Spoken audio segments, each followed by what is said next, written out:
तो आपके वो रोल मॉडल है कि मॉडल? मॉडल है तो चीज हम कॉपी कर ना पाए, एक आध चीज कॉपी कर लें तो उनको कभी भी रोल मॉडल बनाने की जोखिम ना है, रिस्क ना है। समझ रहे ना आप लोग? समझ रहे हैं? रोल मॉडल और मॉडल के बीच अंतर समझ गए? बहुत अच्छा। आगे और देखना बहुत सारी चीजें इसमें, एक एक चीज आपको समझना है और आसानी से लिखना है, आराम से लिखना है। कोई ये कॉपी को आपको जल्दी भर नहीं देना है, लेकिन एक दिन भी इस जर्नल के बगैर नहीं लिखना है। फिर आपको लगेगा कि जीवन में जस्ट ओपन योरसेल्फ एक जॉय तो था हमारे जीवन में, अभी तक तो सबसे बड़ी कॉन्सेप्ट है। अगला पेज नंबर 9। हम दूसरों के सामने कैसे पेश होते हैं, और दूसरों के सामने पेश हो गए, लेकिन कई ऐसा होता है कि हमने कुछ निर्णय नहीं लिया, ये सब आपके सामने आ सकता है, धीरे समझते चले जाना।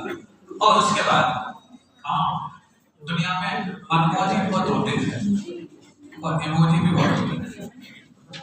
सुन रहे हो?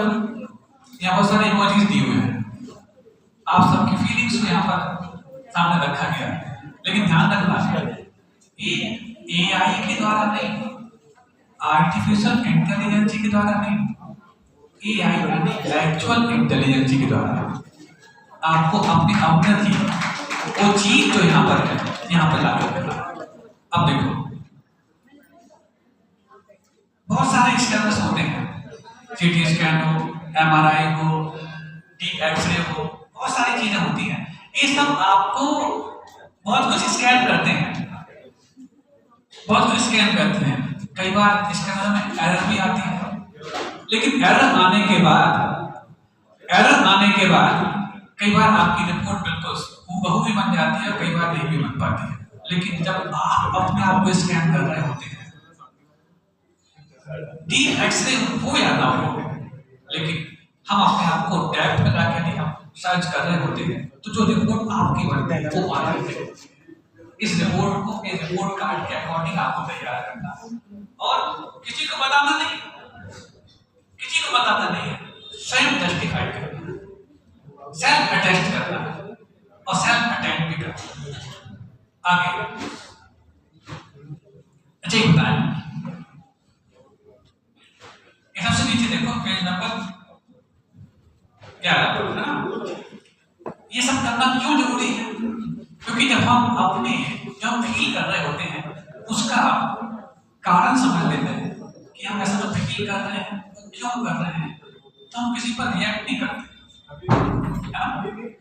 मान लो मुझे पता लगता है कि जो हो रहा है इस कारण से हो रहा है, तो मैं जो जिन चीजों पर अगर रिएक्ट करता था उनसे अपने आप बनने लगा, मुझे पता नहीं हो कि क्यों हो रहा है, तो मैं उन सब पर रिएक्ट करता हूँ जो शायद उसके जिम्मेवार थे ही नहीं।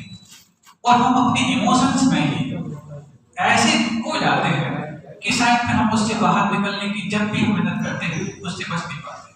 अब देखो जब हम पता लगाते हैं कि हम क्या महसूस कर रहे हैं, तो अकारण हम रिएक्ट भी नहीं करते, दूसरों के बारे में हम बेहतर सोच पैदा करते हैं, और इसके साथ साथ हमारे लिए जो भी डिसीजन लेना होते हैं वो हमारे लिए बहुत आसान हो जाते हैं। और ये जब डिसीजन लेना आसान हो जाए, दूसरों को बेहतर समझने लग जाए, तभी जाकर के भीतर काम यानी कि शांति और संतुलन पैदा होता है, और यही शांति और संतुलन बाकी में जॉय होता है। चीजों को ठीक से समझ पाने के लिए अब हम कई बार नहीं समझ पाते कि हमें क्या करना क्या नहीं करना, तो ध्यान रखना सबसे पहले वो करना है जो एसेंशियल है। डिस्टर्ब नहीं करो, अभी जॉय की बात चले तो मैं जॉय करने लगे। जब भी हमें समझ नहीं पाते कि हमें क्या करना क्या नहीं करना, सबसे पहले वो करना जो एसेंशियल है, साथ वो करते जाना है जो पॉसिबल है, फिर हम वो पाते हैं जो इम्पॉसिबल था। वो तक है कई बार हम एसेंशियल्स में जाते हैं, पॉसिबल्स में जाते हैं, लेकिन फर्स्ट एसेंशियल देन पॉसिबल, जबकि एसेंशियल के साइमल्टेनियसली जो पॉसिबल है उसी का नाम पॉसिबल है। और जब उन दोनों को साथ साथ जोड़ दिया जाएगा तो इम्पॉसिबल कुछ नहीं रहेगा। लेकिन एसेंशियल्स क्या हो, तो एनालाइज इट। एसेंशियल्स वो हो जिसमें कुछ एसेंस हो,